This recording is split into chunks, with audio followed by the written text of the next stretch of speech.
Hi there, this is Tanith, otherwise known as Mrs. Menopause, helping women going through the peri-menopause feel happier, healthier and keep their sanity. So in this series of videos I've been talking about my 7 Secrets to a Happy Menopause ebook that's available on my blog www.mrsmenopause.co.uk. So in this one, these are 7 secrets, which really aren't so much of a secret, but they're areas in women's lives that I've found if we cover these points, the rest of the stuff kind of falls into place a little bit. So stress, weight management, nutrition, sleep, exercise, education and mindset. So today we're just going to talk about kind of the best types of exercise to do with in perimenopause and why it's important to do those exercises. So exercise, we all know, is really good for us. And we've always been told, you know, to eat less and exercise more. That's the way to lose weight. And you know what, perhaps when we was in our 20s or even 30s that may have worked for us, but our body is an amazing thing and it will adjust and change and keep fine-tuning itself to keep itself in what it sees in survival mode. So, are you one of those people that has that reaction to the thought of exercise? Oh, you know, I haven't got time, can't get motivated, too tired, oh, I find it so boring, don't like getting hot and sweaty. You know, I hear this negative language against exercise all the way, and I think it's because the story we tell ourselves about exercise, the word exercise kind of reminds me of school days, you know, cold, wet, cross-country sessions, but really exercise now, I've changed my story around it, it's more about movement, it's about how moving makes me feel, and it doesn't have to be, you know, a strenuous, arduous regime. Sometimes going out for a walk in the outside with the sun shining or not, just getting outside for a walk can have much more benefit than pounding away on a treadmill in the gym for different reasons. So the different types of exercise have different benefits for us, and movement for me makes me feel good. You know, it's supposed to be seasoned up. You know, they get a feeling, oh, I'm getting older, I'm getting stiffer. You know, if you don't use it, you lose it. Muscles start to get tighter, your mobility reduces, and when that's happening, you're less likely then to want to exercise. So it's a bit of a catch-22. Now I find less is more sometimes. So going for a 10-minute walk is going to be better than if you can't get down for a gym session. You know, anything's going to be better than nothing. Getting that blood pumping to your head, getting your muscles moving, it's going to make you feel brilliant. But as we go through the perimenopause and postmenopause as well, you need to be exercising a little bit smarter, especially if your goal is weight loss. So movement be thy medicine. Look at all these lovely reasons we should exercise. Now, if knowledge was power, we'd all be out there, wouldn't we, doing our exercise. It's all these wonderful improvements, you know. It gives us energy, makes us feel good, it's good for our skin, it's good to stop preventing disease.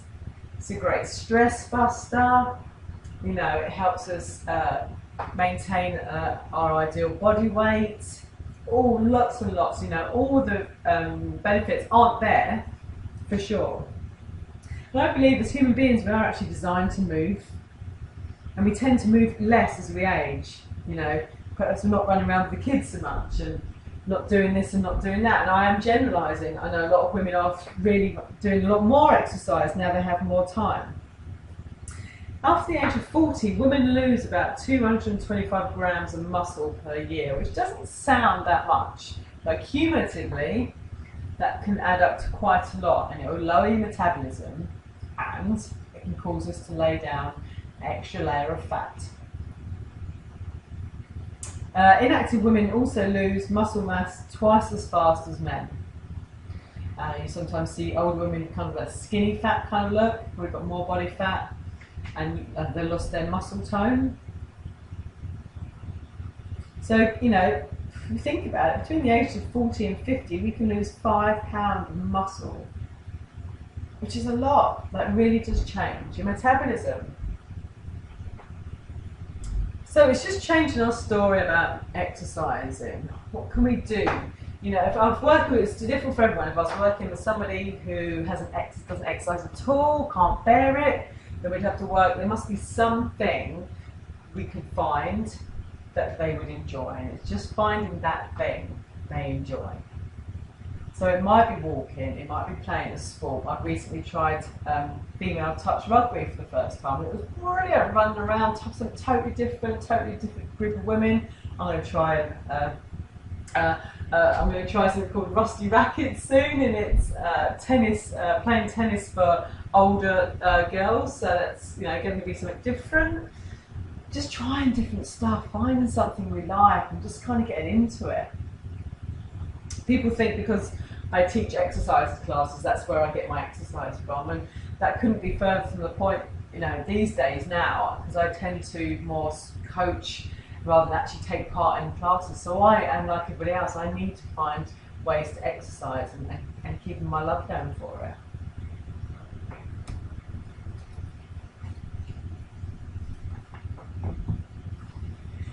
I love Snoopy. Charlie Brown. Exercise stimulates various brain chemicals which may leave you, and I think does leave you, feeling happier, more relaxed than you were before you worked out, without doubt. You know, I think the hardest part about exercise sometimes is actually getting off the sofa.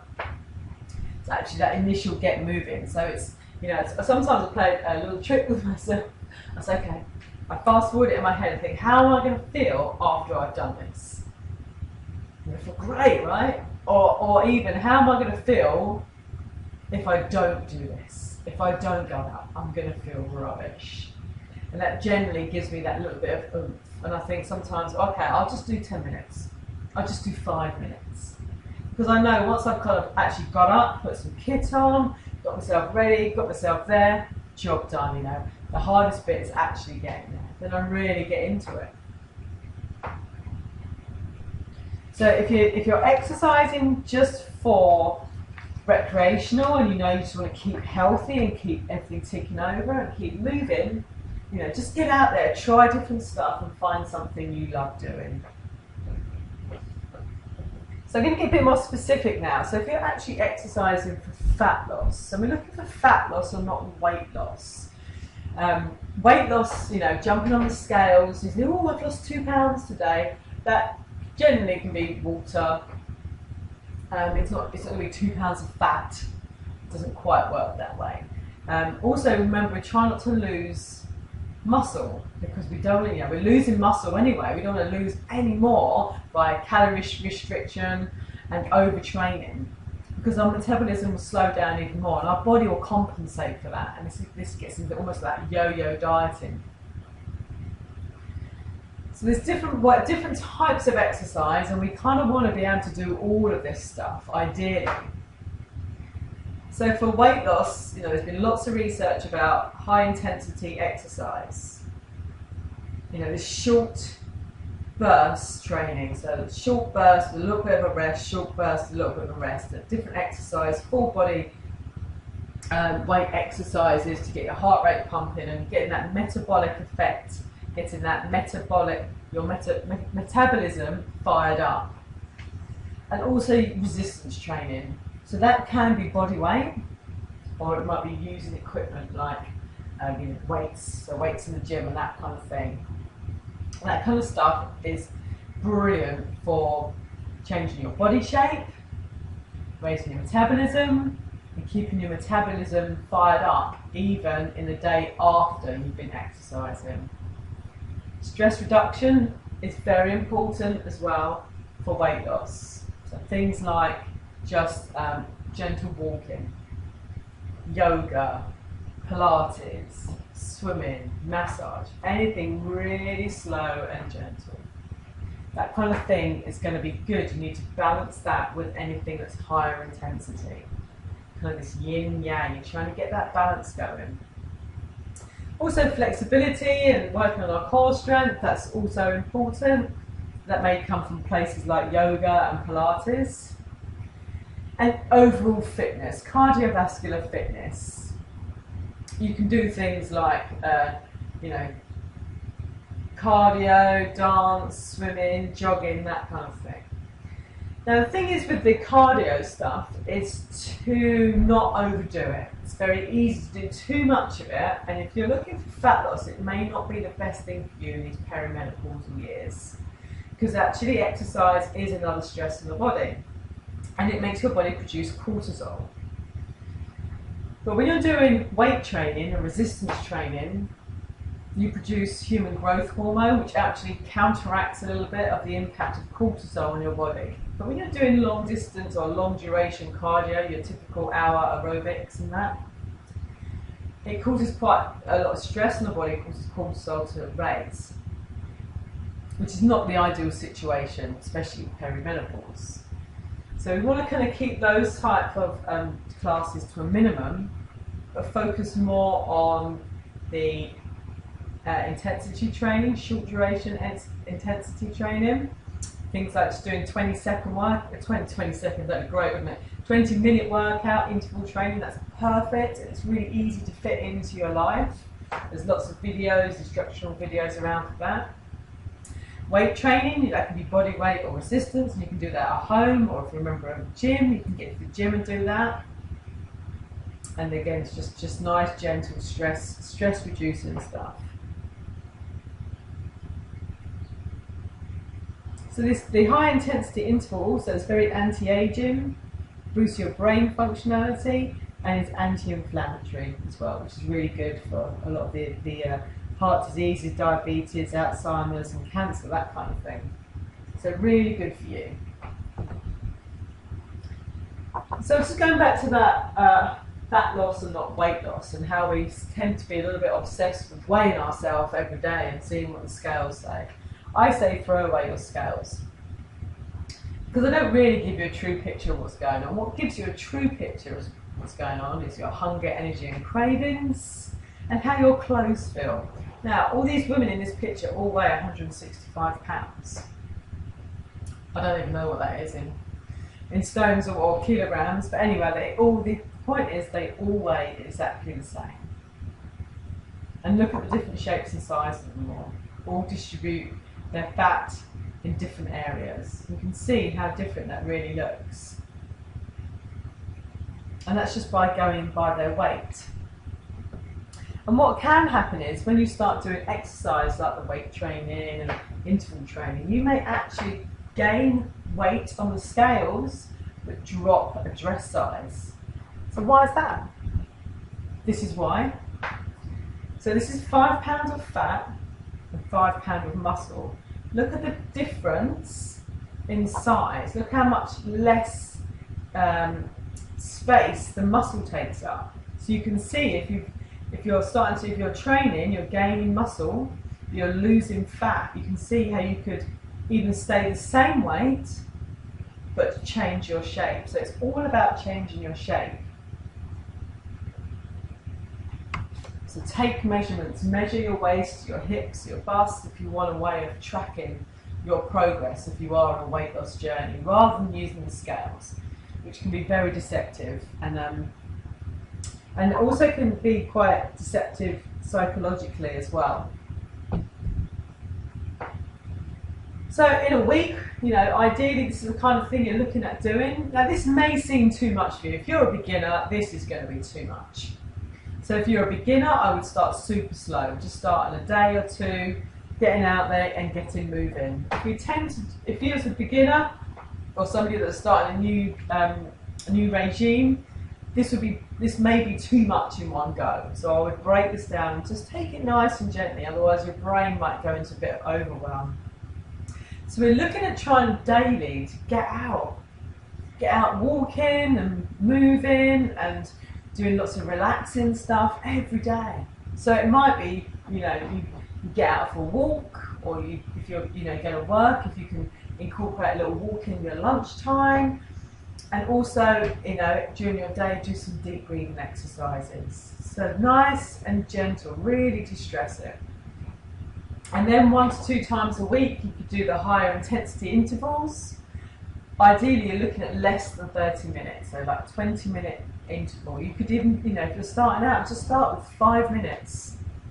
5 minutes working really hard in short bursts, lots and lots of recovery, just to get you moving. And if you can, it'd be great to get some of that strength training to keep your muscle mass or increase your muscle mass. And you're looking again at 1 to 2 times a week. But with the strength training, you're really looking, you need to be using quite heavy weights, really heavy weights to really get that work in. So if you're not sure what that looks like, I would always advise you to go and work professional who could tailor you a really good plan. So this is the kind of stuff you would do if you're looking for weight loss during perimenopause.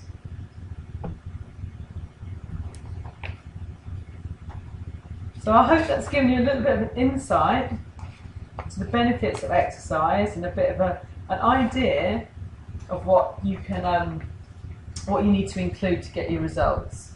Now I'm going to introduce you to something called Big Mo. I read a book by, it's called The Compound Effect by Darren Hardy. It's a really, really good book, really quick read, made a whole lot of sense to me. And what it is, it's about, the analogy he gives is about as a roundabout. And Big Mo, Mo stands for momentum. It's keeping that momentum going, because imagine you're on one of these roundabouts. So you're on it, and if you're on it, when you have to start, when you have to push off and get it moving, it's quite a bit of a struggle. You have to work quite hard, you're pushing away, and you're going round and round. Even if you've got your friends on it, you've got to push hard, and you're pushing and pushing, and once you start to get that momentum, you can jump on. And it feels good, and you're going around, and you're having loads of fun. Then it starts to slow down again. Ideally, once it starts to slow down, what you can do is you can just quickly hop off quickly and just put one leg down and just give it a little shove, and off you go again. But what happens if you don't actually keep that momentum going? If you just sit on it and let it slow down and slow down and slow down, and it comes almost to a stop, and then you've got to jump off, and then you've got to give it a really good push to get it going again, and it's not quite as easy the second time, the enthusiasm's not there. So it's easier to keep that momentum going. It's easier just to break down those bigger goals into much smaller, much more doable goals. It's so small that you think, oh yeah, it's easy, I can do that. So it might be, if I come back to walking, it might be, okay, well 3 times a week, I'm going to go out for a 5-minute walk. And most people will be like, yeah, I could do that. That seems really doable, I can fit it into my day. Just going to commit 5 minutes, 3 times a week. And you would do that maybe once, 1 week, maybe 2 weeks. And you feel good. You feel good about yourself, you've achieved your goal, and you feel great. And then what you'll do is you can just gently increase it. And it's better to do it that way than go, okay, I'm going to start a new regime, I'm going to do lots of interval training a week, I'm going to do 3 times strength training, I'm going to walk every day, I'm going to go to yoga, I'm going to do this, and you may last 4 to 5 days, maybe even a week, but you wouldn't be able to keep that up because your brain can cope with all that new stimulus and activity going on. So break it down and keep it consistent, and keep Big Mo going. Keep the momentum going. I find accountability, so buddying up with someone, is really, really effective. So if you go to classes with someone, so when you get that, oh, can't be bothered, they're going to encourage you, hopefully, to go.